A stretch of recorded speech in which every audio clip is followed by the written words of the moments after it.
The fifth and final stop of the Red Bull X Fighters 2009 World Tour would bring us to London and the amazing Battersea Power Station, where the 20,000 English fans in attendance were treated to a spectacular show of freestyle motocross. Swiss rider Matt Ribot took the course against Robbie Madison, where either of the two riders could take a win on the night and would win the world title. Ribot's riding was spectacular, and Robbie Madison was nervous until this, a flat tire, would cause him to come short on one of the jumps in a terrifying crash.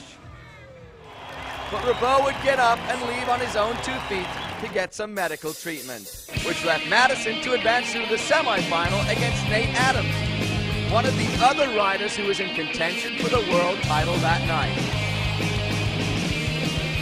Madison looked good, pulling some huge extensions and some massive tricks. But then, after the big course transfer, his bike would stall, causing him some problems, until he got to the same ramp where Matt Ribot had his crash, and that was enough to let Adams advance. Ego Sato was in a quarterfinal round against Danny Torres. Sato has had an amazing year and advanced out of the first round to pull the hugest tricks we've seen on the night. Unfortunately, Ego couldn't pull his lazy boy backflip, and that was the nail in the coffin that let Torres go through.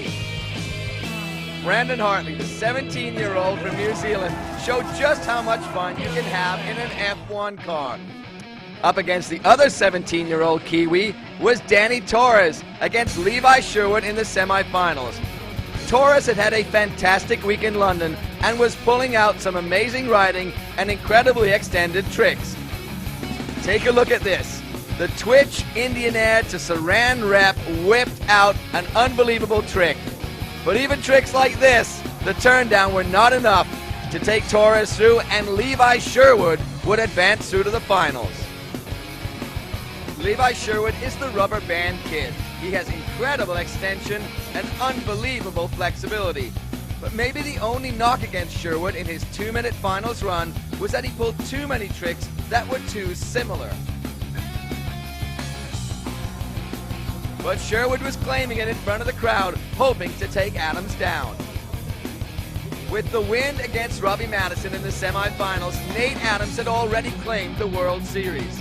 Here, he pulls one of his signature 360 tricks, the only rider in the field pulling 360s, which the judges would almost certainly reward. But tonight, even Adams was having some troubles. But not on this transfer. Look at the huge knack-knack, and this, the big cliffhanger to stage dive. Not even checking the bars as he comes down to the landing.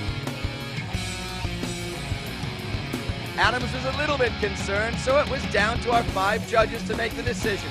And their decision, Nate Adams, #1 in London. So as the 2009 series wound down, the champagne would fly, and Nate Adams would celebrate a double win at Battersea.